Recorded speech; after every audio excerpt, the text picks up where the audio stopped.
L'eau est abondante.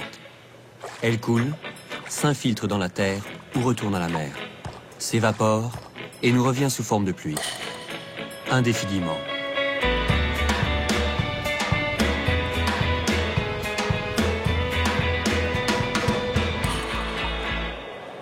L'eau est une ressource inépuisable, mais elle est inégalement répartie et manque parfois cruellement.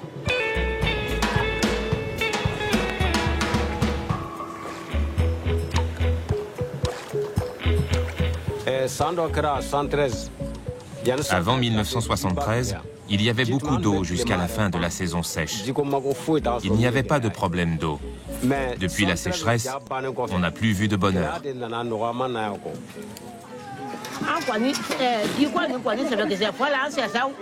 On a beaucoup parlé du problème d'eau, jusqu'à s'en fatiguer.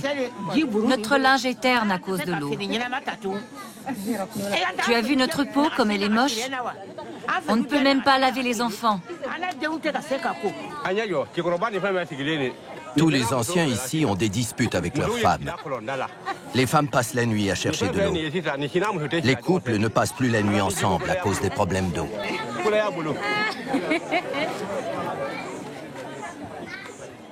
Sans eau, pas de sexe, pas de santé, ni d'avenir.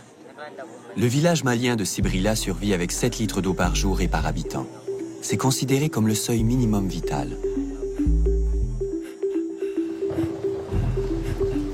Avec le réchauffement climatique et la pollution croissante, l'angoisse de manquer d'eau s'empare aussi de nos sociétés développées.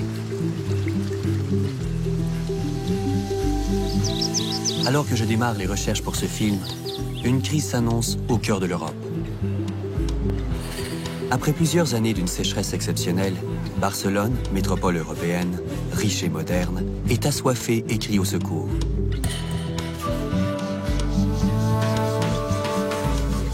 Ses réserves d'eau sont au plus bas.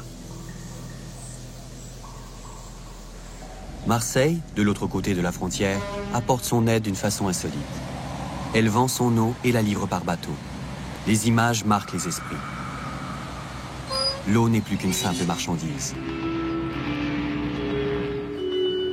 J'aimerais interroger les dirigeants de l'eau de Barcelone. Je les imagine dans leur tour spectaculaire, guettant l'arrivée des cargaisons d'eau.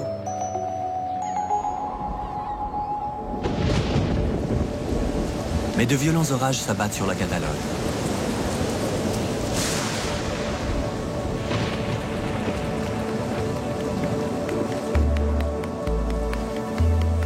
Lorsque j'arrive à Barcelone, les réservoirs sont déjà bien pleins.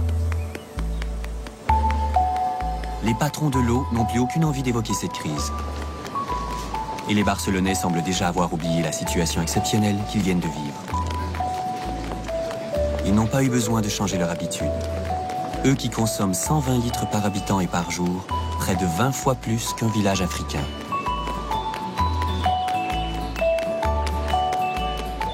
Qui manque vraiment d'eau? Sibrila, Barcelone. Avec l'eau, tout est relatif, en commençant par les notions de rareté et de besoin. Je m'interroge sur cette pénurie d'eau qui menacerait la planète. L'homme s'est toujours débrouillé pour disposer de l'eau dont il avait besoin. Pourquoi ne serait-ce plus possible?